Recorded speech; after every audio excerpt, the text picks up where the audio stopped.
it's so funny that the echo 100 years later, Berlin had all these left partiers, young people using drugs, and then Munich with the beer. And then that's where Hitler came out. So is that what we're supposed to imagine in the early days of the Nazi Party when Hitler's giving the speeches to just a handful of folks? They're all drunk? Well, it is a fact that the movement came out of the Bürgerbräu-Keller. It's a certain restaurant, pub in Munich. And that was not only a beer hall, that was also a political venue.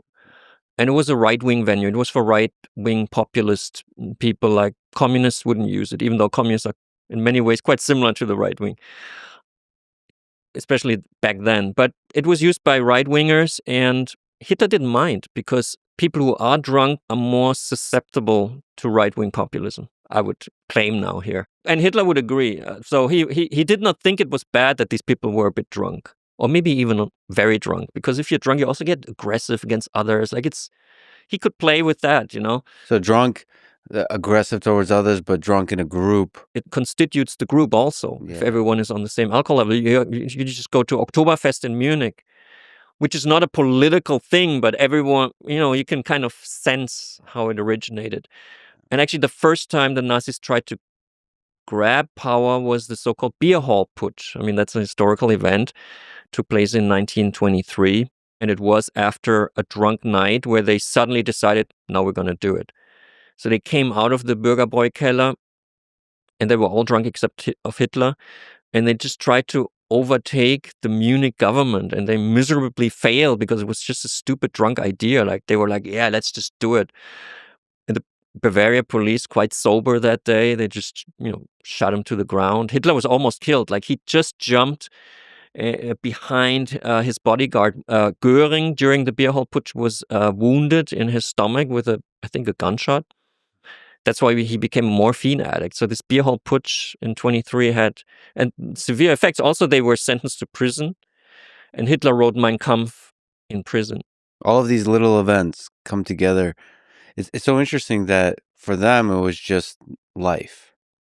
But now we look back, these critical moments in history that turned the tides of human civilization, right? So Hitler could have died there.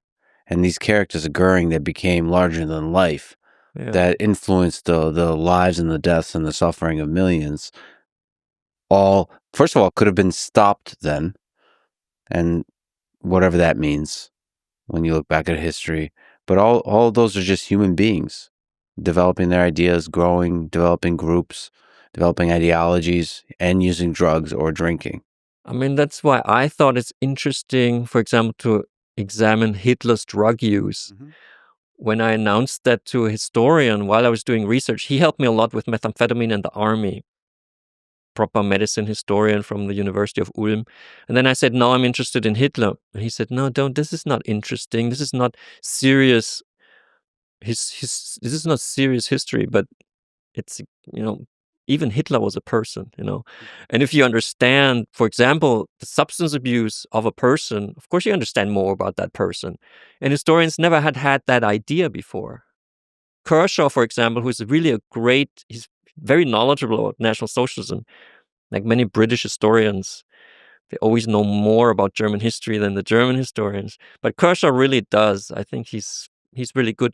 But in his biography of Hitler, he just writes one sentence like, and then he had a crazy doctor called Morel who gave him dubious medications and drugs. And he stops there. And then he goes on to describe whatever. Yeah, we should say that Ian Kershaw is widely considered to be probably one of the greatest biographers of Hitler. I think he wrote the best biography of Hitler.